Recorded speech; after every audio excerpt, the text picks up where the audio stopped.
Muy buenos días. Estamos grabando la clase del día de hoy, Vida Humana, Sociedad y Derecho. ¿Hay alguna pregunta, alguna duda, alguna aclaración? Los escucho.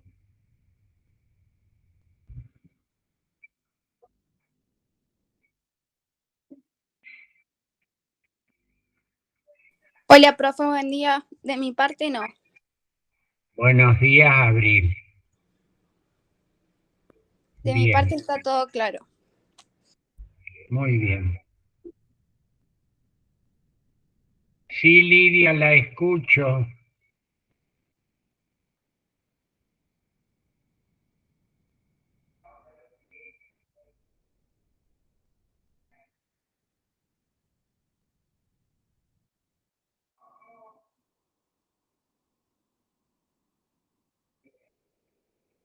Bueno, no sé si me escucha Lidia, pero allí Paola se va a conectar con usted para que pueda hacer el parcial el próximo viernes. ¿M? Sé que hoy no se sentía bien. Muchas gracias. Comuníquese directamente con Paola, Lidia. Bien. Eh, Habíamos estado viendo en la clase anterior el tema del derecho y nos habíamos referido a cómo éste no se agota en el derecho positivo. Indudablemente que el derecho positivo es derecho. En esto no hay ninguna dificultad en entender.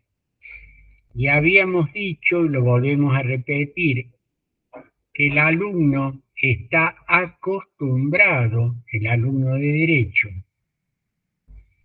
a tener una visión, yo diría, limitante y limitativa del derecho.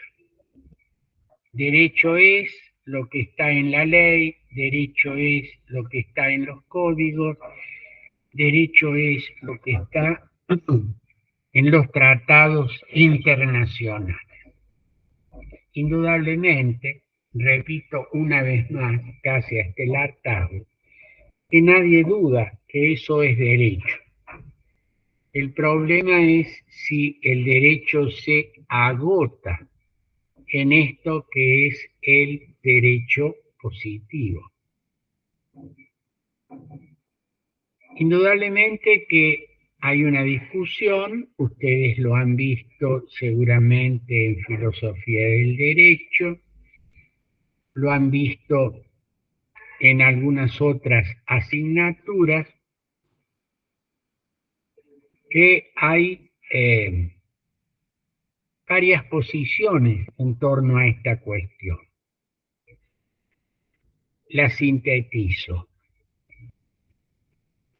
El llamado positivismo jurídico considera que solo el derecho positivo es derecho y allí se agota la cuestión. Otra posición, o si ustedes quieren, otras posiciones, sostienen que hay otro derecho, o que más allá del derecho positivo hay derecho. Podríamos decir que genéricamente estas son posiciones just naturalistas. ¿Mm? Digo en plural porque hay distintas concepciones acerca del origen, el fundamento y los alcances del derecho natural. pero todas tienen en común esta visión de que el derecho positivo no agota el derecho. Por eso es que habíamos recordado, y ustedes lo van a ver en alguno de los, o en varios, de los artículos que quedan a consideración de ustedes, que están en la página de Facebook, en el grupo de Facebook, este relato de Antígona, al que habíamos hecho referencia la clase anterior, y que seguramente más de una vez lo han oído en alguna materia en la facultad. Este personaje de la tragedia griega que afirma la existencia de una ley anterior, no solo en el sentido cronológico, sino supravalente al mandato del príncipe, porque antes que tu ley o rey existen las leyes no escritas de los dioses. Y acá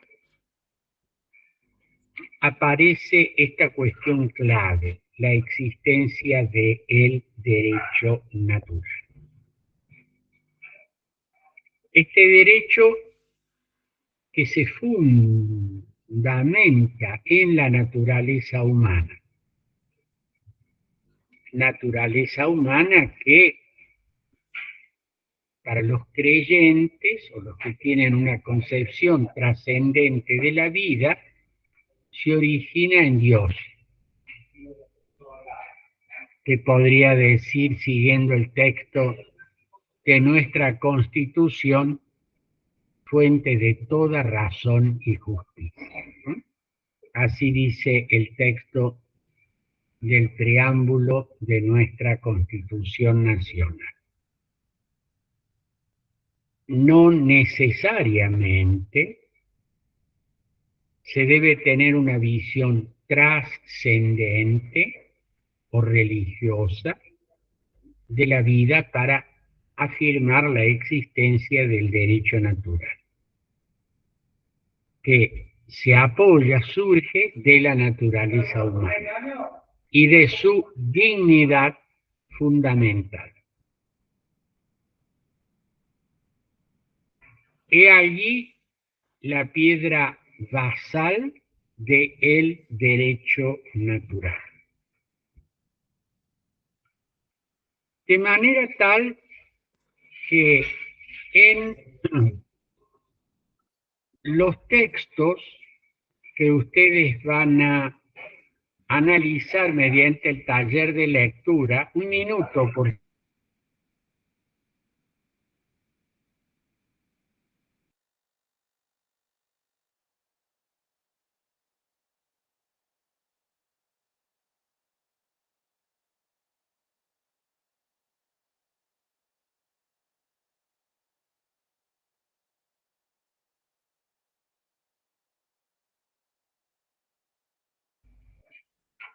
Perdón, continúo. Les decía que hay dos o tres artículos, no son muy largos, que se refieren a la ley natural y que hemos elegido un autor,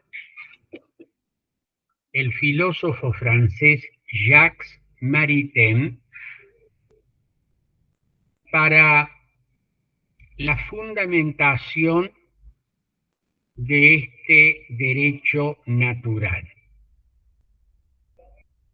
Hay una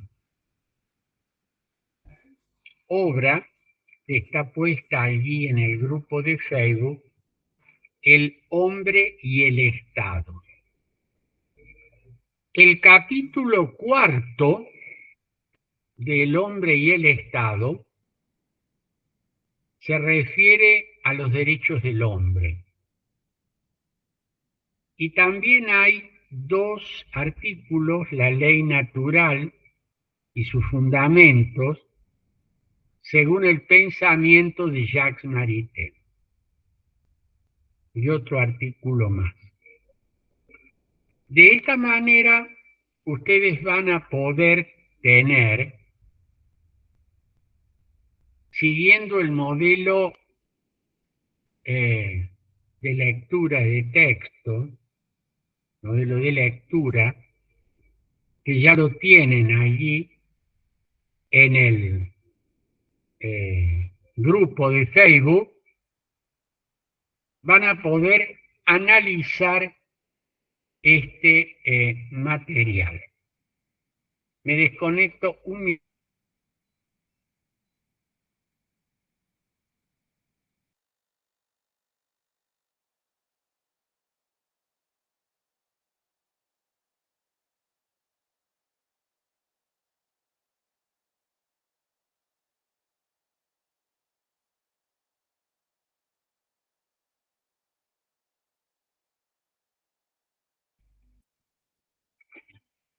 Creo que no van a tener ninguna dificultad de comprensión.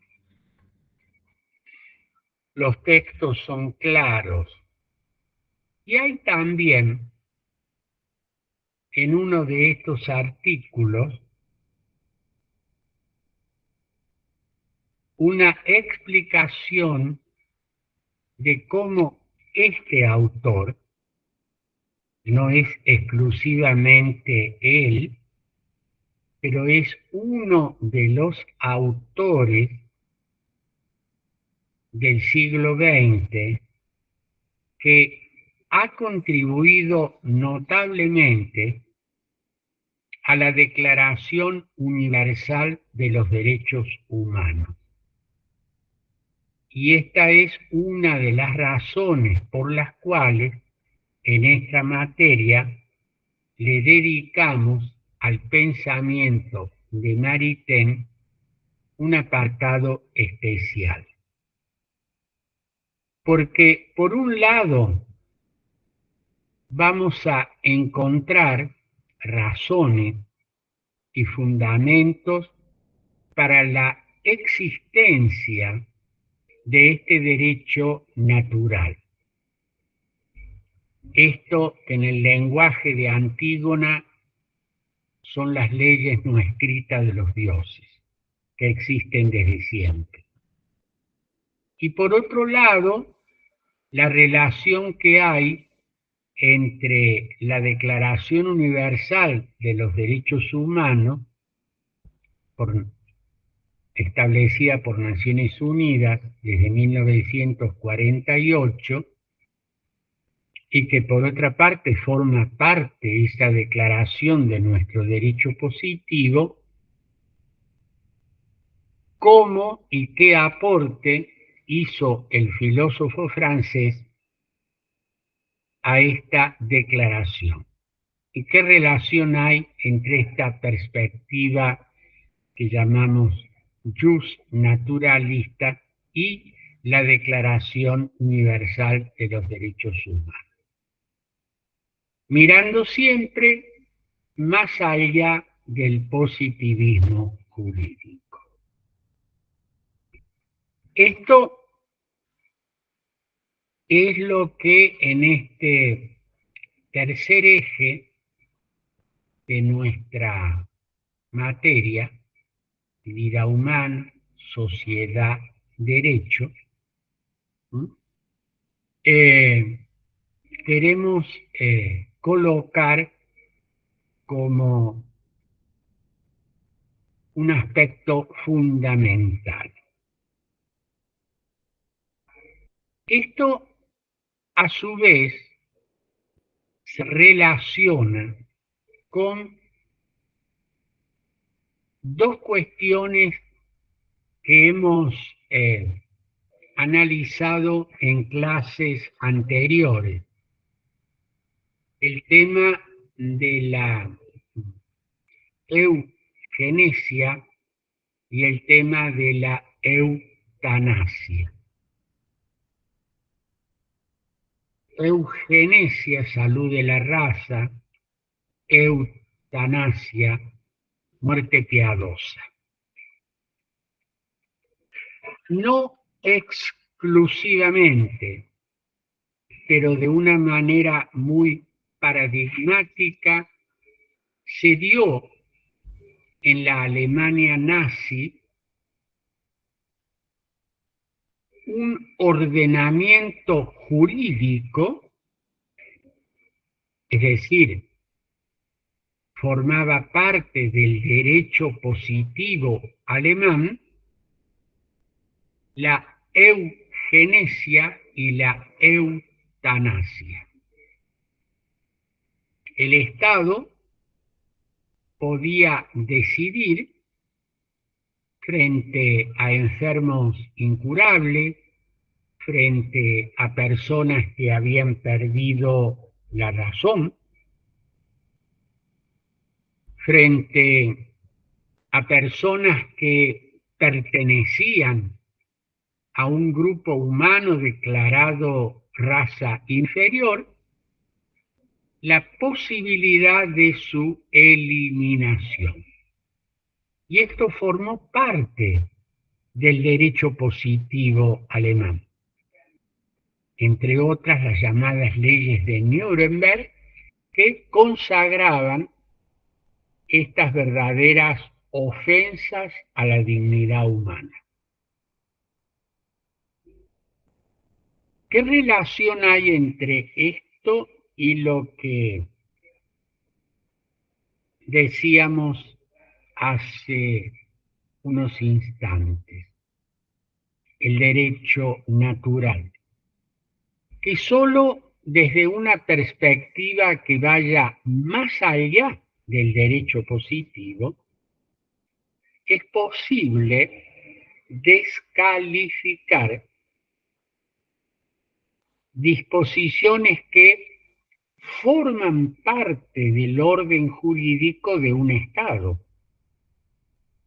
Si la voluntad del príncipe, es decir, el gobernante, o la decisión de la asamblea, parlamento, congreso, asamblea legislativa, establece una determinada norma, es derecho. Ahora bien, ¿qué pasa cuando ofende la dignidad humana? Cuando se determina acerca de la vida de una persona. Se la encierra, se la mata, se le priva de asistencia fundamental, como ocurrió en el ejemplo de la Alemania nazi. Digo, no fue lamentablemente el único caso, pero que se ha convertido hasta el día de hoy en un verdadero paradigma de lo inhumano en nombre del derecho. Hubo tribunales de justicia, hubo jueces que aplicaron esas leyes y que llevaron al encierro, a la degradación, a la muerte, a experimentos crueles y atroces con seres humanos,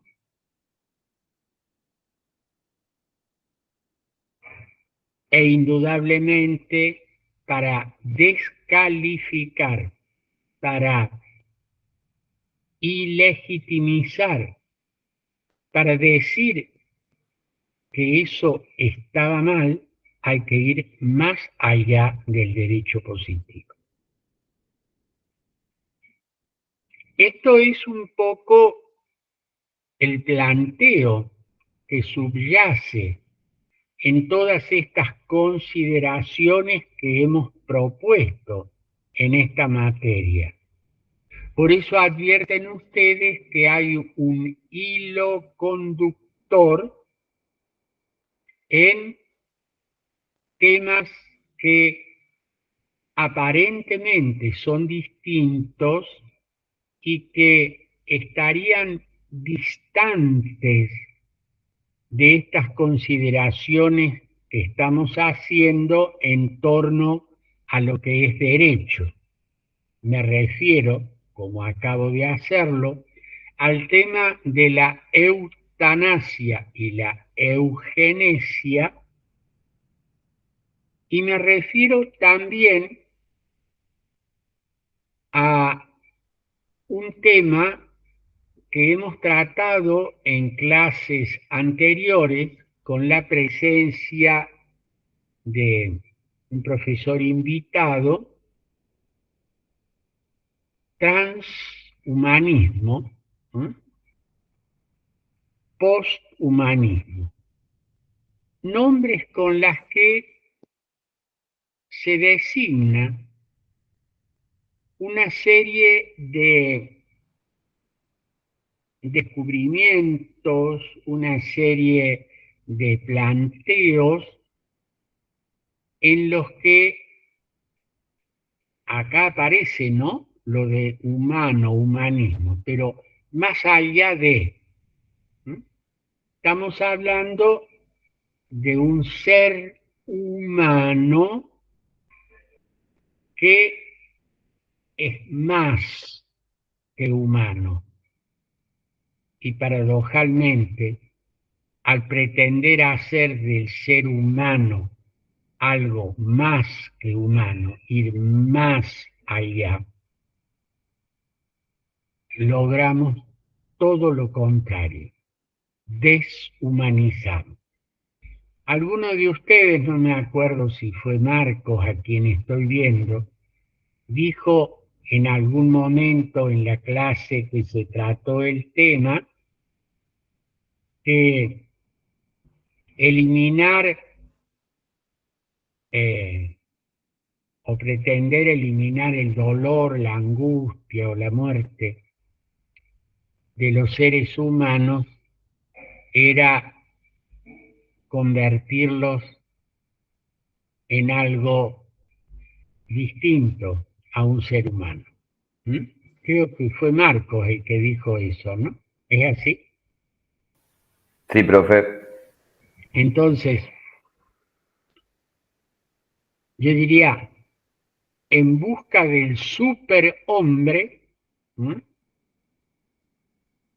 terminamos produciendo un infrahumano, ¿m?, algo menos que, porque lo característico del ser humano son estas limitaciones que constituyen su naturaleza. Desde siempre, la gran tentación del hombre es, lo voy a decir en términos de un texto religioso, pero que forma parte de la sabiduría universal, el Génesis, el primer libro de la Biblia. En ese relato mítico en el cual se habla de la creación, esa escena tan conocida en la que hay una prohibición inicial, ¿no? El acceder a los frutos de ese árbol, ¿no?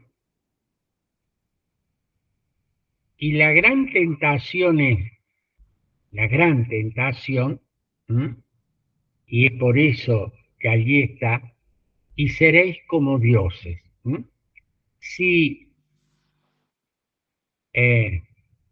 consumen el fruto de este árbol, serán como dioses.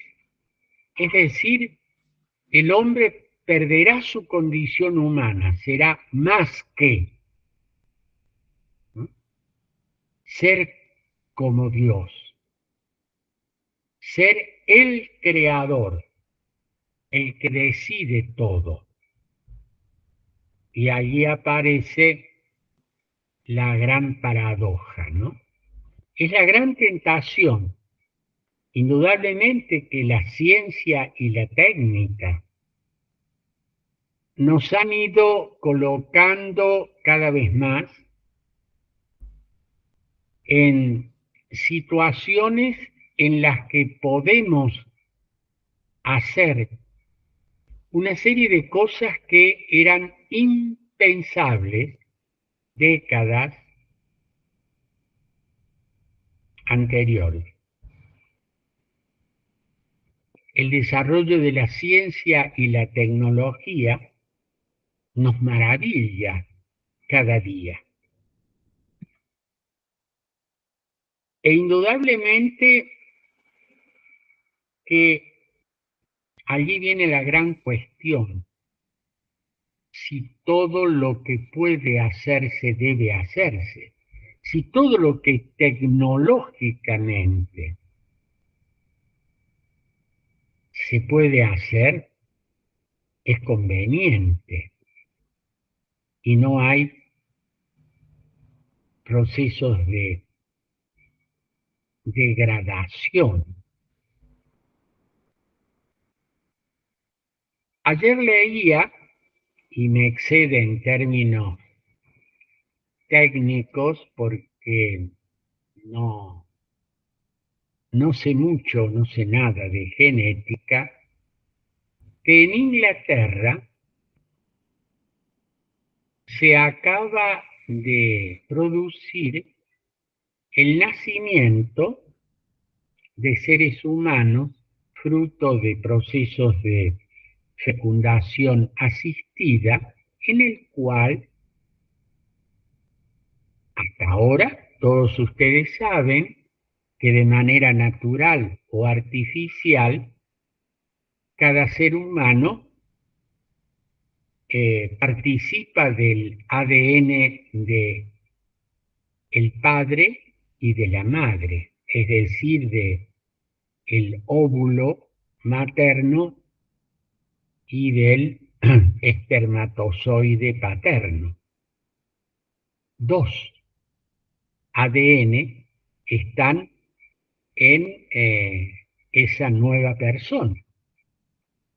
Pero es aquí que en Inglaterra se ha producido un caso, creo que son algunos pocos casos, 5 me parece, en los cuales hay 3 ADN.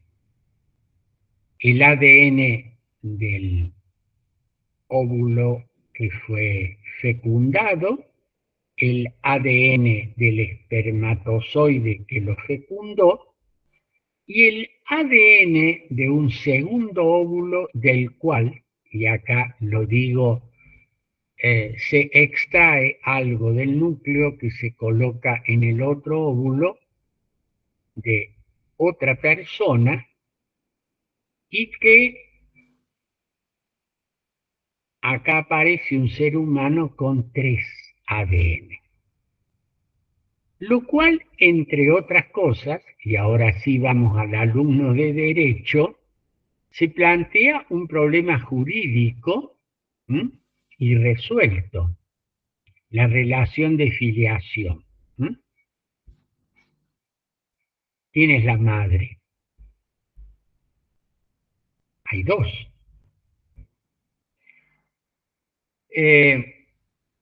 Claro, me pregunté por qué se había dado esto y en una lectura ampliatoria me encontré con que eso se debe a un experimento científico en el cual la ciencia trataba o trata de evitar que se transmita una enfermedad genética que posee la madre al nuevo ser. Y haciendo esta combinación, extrayendo del óvulo algo que, debo ser sincero, no puedo repetir porque me excede, y colocando núcleo de otro,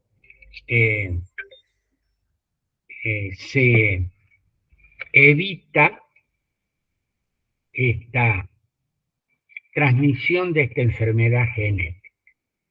Pero a su vez, según decía el trabajo, esto no asegura la posibilidad de la no transmisión, que podría a su vez darse o crearse otros problemas, además del problema jurídico al que hacía referencia, que plantea un desafío a establecer la relación de filiación.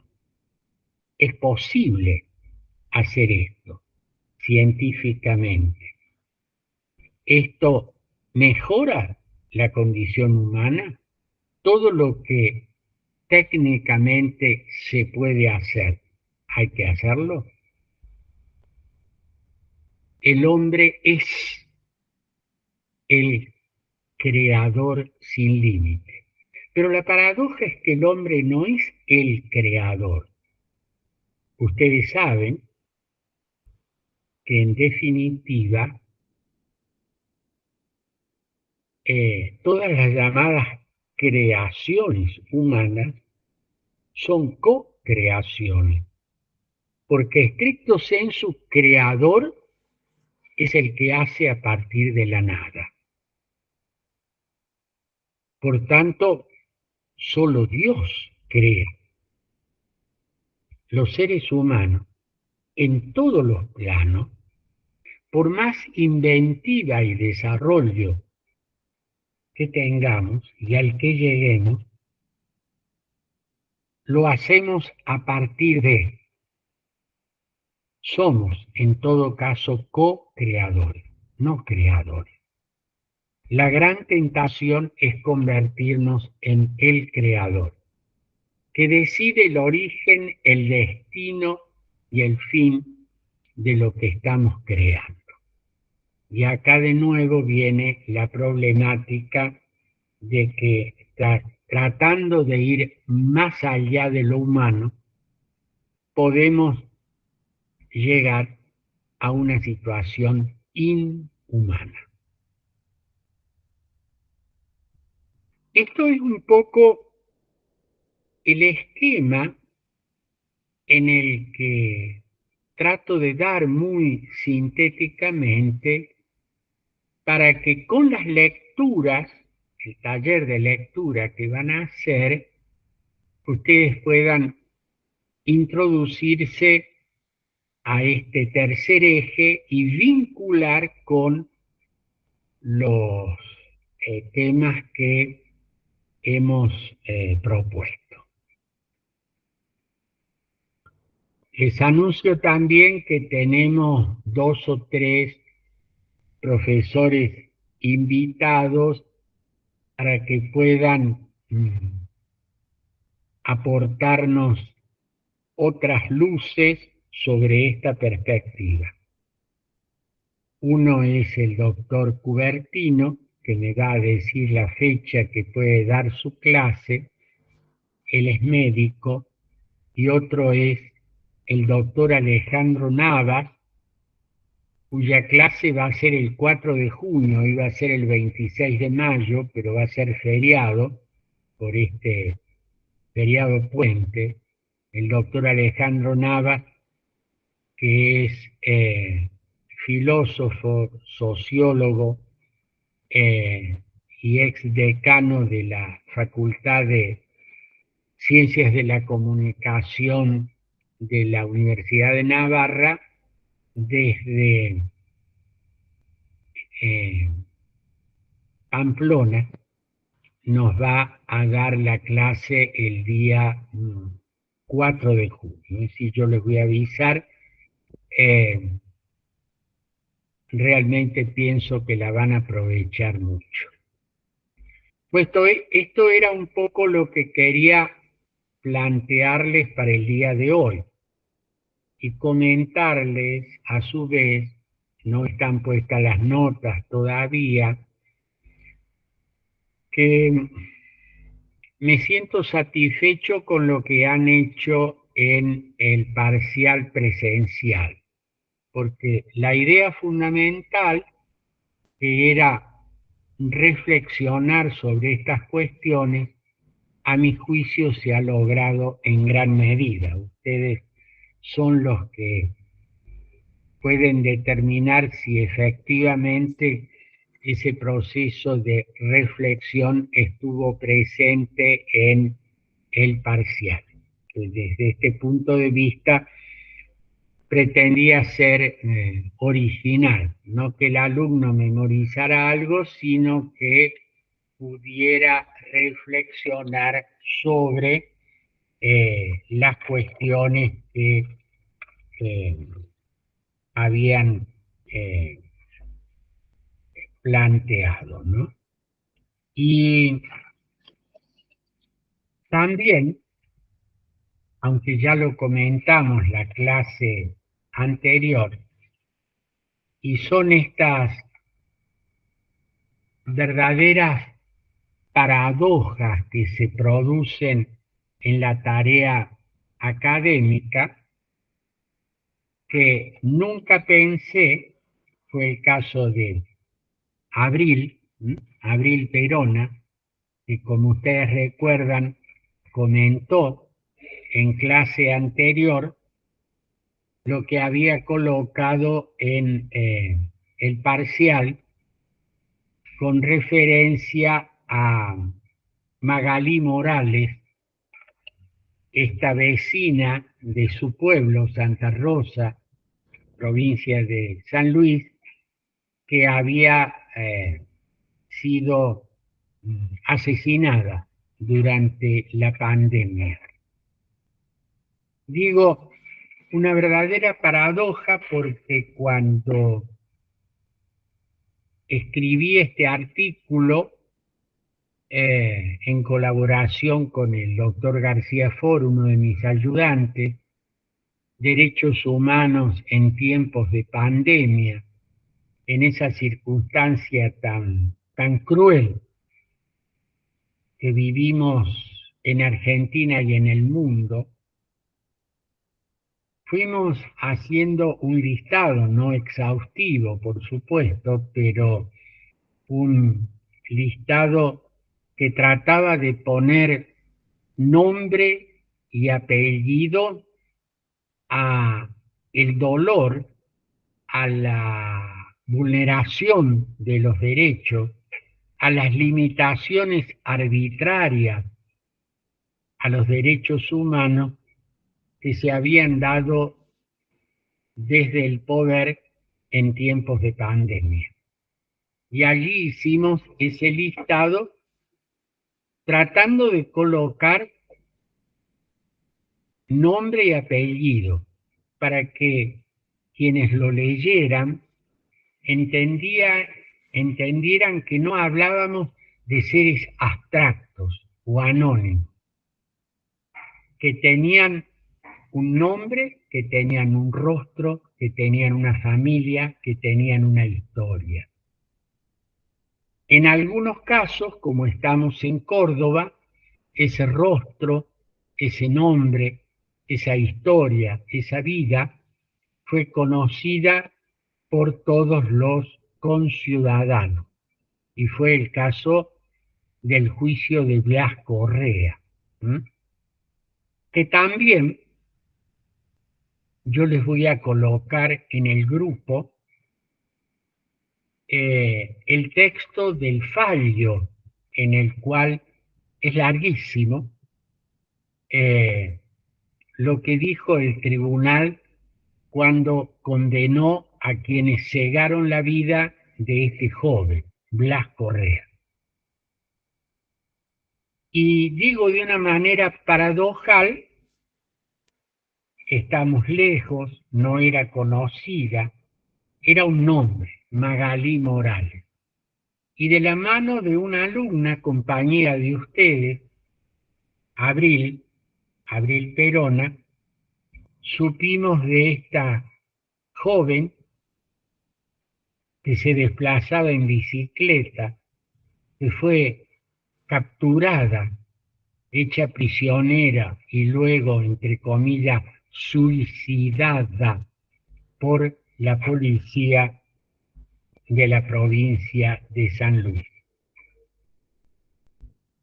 Poner en valor, nombrar, contar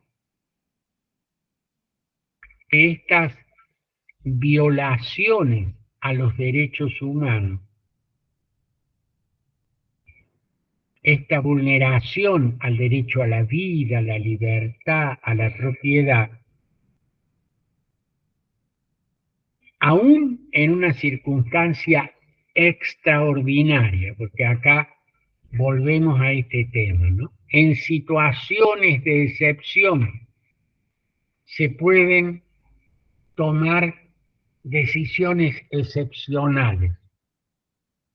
En parte puede ser, pero nunca la excepción justificará una vulneración a los derechos fundamentales, aun cuando exista una norma que así lo disponga. Vuelvo al punto de partida. No todo lo que se establece en el derecho positivo es justo, aunque sea derecho. Bueno, a mí me conmovió, debo decirles, cuando Abril nos contaba de esta vecina de su pueblo, Magalí Morales, a quien no conocí, ustedes tampoco, salvo Abril, y pudo en esta materia, tiempo después, hablando de la vida, de la sociedad y el derecho, recordar a esta víctima de los derechos humanos, fruto de un poder arbitrario y despótico. No sé cómo ha terminado en la provincia de San Luis, si han sido responsabilizados aquellos que fraguaron el supuesto suicidio, como ocurrió en la provincia de Córdoba, que los justicieros han sido sometidos a un juicio en el cual han sido condenados. Bueno, ustedes ven que nuestra materia, vida humana, sociedad y derecho, no es solamente un conjunto de teorías, de autores y de temas, sino básicamente una reflexión sobre la vida humana en sociedad. Entonces, esto es lo que había preparado para la clase de hoy. Los escucho si ustedes tienen algún comentario, pregunta o aporte para hacer.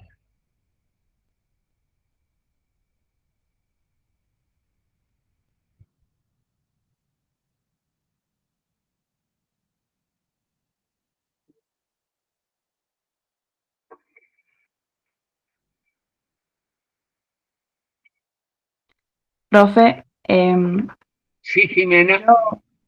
a mí también me había conmovido cuando, bueno, Abril contó o comentó sobre el tema que había pasado en su provincia. En Catamarca también hubo un tema parecido, no sé si lo habrá escuchado, de unos policías que bueno, dispararon en realidad a un hombre que estaba corriendo en una montaña, inclusive creo que era en el límite de Santiago del Estero, si no me equivoco, de Tucumán. Y él estaba en la montaña corriendo, no estaba, o sea, supuestamente estaba rompiendo las reglas de la cuarentena, pero estaba en una montaña, no había nadie cerca. y le dispararon por la espalda y lo mataron, y hace poco fue el juicio. También fue interesante ese caso porque fue muy arbitrario el proceder.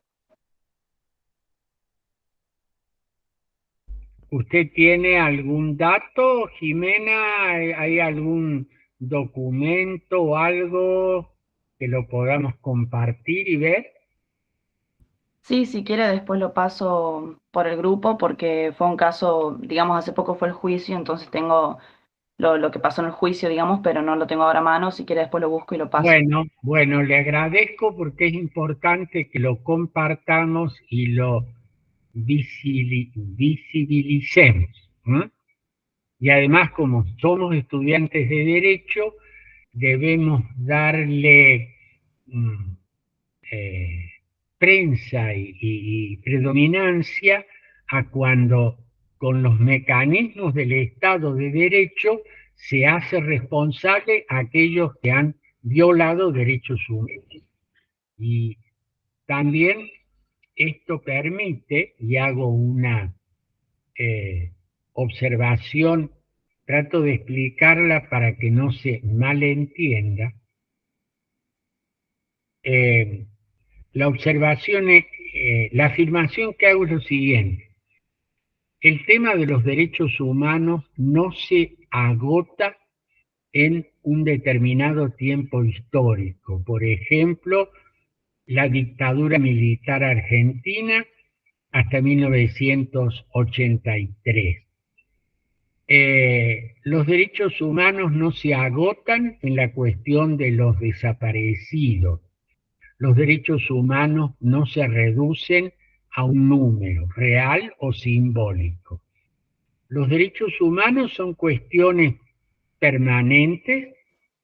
Ha habido momentos de gravísimas vulneraciones a los derechos humanos que es importante recordar, denunciar y no olvidar, pero es muy importante advertir que hoy está vigente el tema de los derechos humanos, no solamente recordando lo que pasó, sino advirtiendo las vulneraciones y violaciones a los derechos humanos que se dan hoy, aquí y ahora, y que durante el tiempo de la pandemia y la cuarentena ha habido, yo he listado en el trabajo, se me han escapado seguramente muchos, violaciones a los derechos humanos que es importante remarcarlas para que advirtamos que la defensa de los derechos humanos es una cuestión permanente que no responde a banderías políticas, que no responde a determinadas ideologías, es decir, los que piensan que solamente un grupo es y que el otro, no. Los derechos humanos son derechos de las personas humanas y es obligación de todos y mucho más si somos estudiantes de derecho a no callar y a no decir verdades parciales, porque una verdad parcial es una mentira, porque se dice parte de la verdad y al ocultar la otra parte de la verdad se está mintiendo. Es importante y por eso pongo énfasis en estas cuestiones, que no significa, digo, repito, para que no se malentienda, minusvalorizar o negar momentos de nuestra historia en los que se han producido gravísimas vulneraciones de los derechos humanos. Simplemente digo que allí la cuestión no termina ni se agota y que esto es un tema de hoy. Pero hoy no es recordar solamente lo que pasó, hoy es mirar lo que está pasando, lo que puede pasar, para que esto sirva de enseñanza y de ejemplo para los gobernantes y para los gobernados.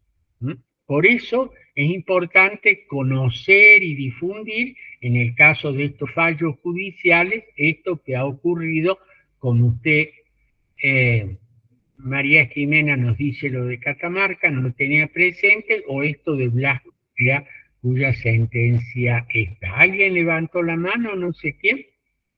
Sí, yo era para decirle que ahí encontré el caso, que no sé si lo habrá escuchado, fue el caso de Luis Espinosa, se llamaba, era un peón rural y fue un caso bastante conocido porque sucedió en Tucumán, como le decía, y al cuerpo lo tiraron en límite con Catamarca.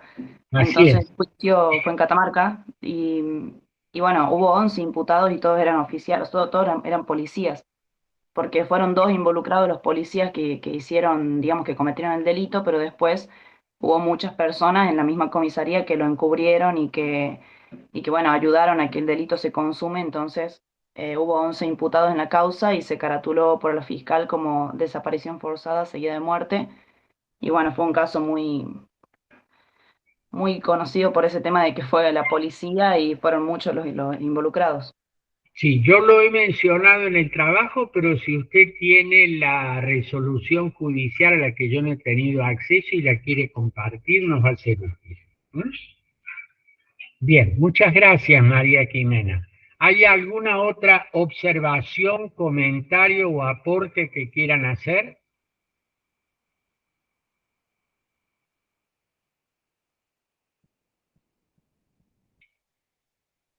Bueno, yo espero que esta clase les sirva en el sentido más utilitario del término, ¿no? Pero lo que quiero, y con esto voy a ir terminando la clase de hoy, es remarcarles que las lecturas, las clases, los comentarios, lo que ustedes lean, vean, sirva para reflexionar. ¿Reflexionar sobre qué? Sobre el valor inexcusable de la vida humana. Sirva para poder pensar en una sociedad que no sea solo intercambio de intereses y de necesidades, y del derecho que no sea solamente un texto que surge de la voluntad de una persona o de un grupo de personas, sino que éste sea un instrumento al servicio de la dignidad humana y al servicio de una sociedad más justa y más solidaria. Bien, si no hay ninguna otra consideración que ustedes quieran hacer o comentar, voy a cerrar la clase de hoy. Le dejo el encargo a Paola, a quien le voy a pasar después la consigna para que le ayude a Lidia Mira en hacer su parcial oral el día viernes. Sí, Muchísimas gracias. profe. Gracias a usted. Gracias, Paola.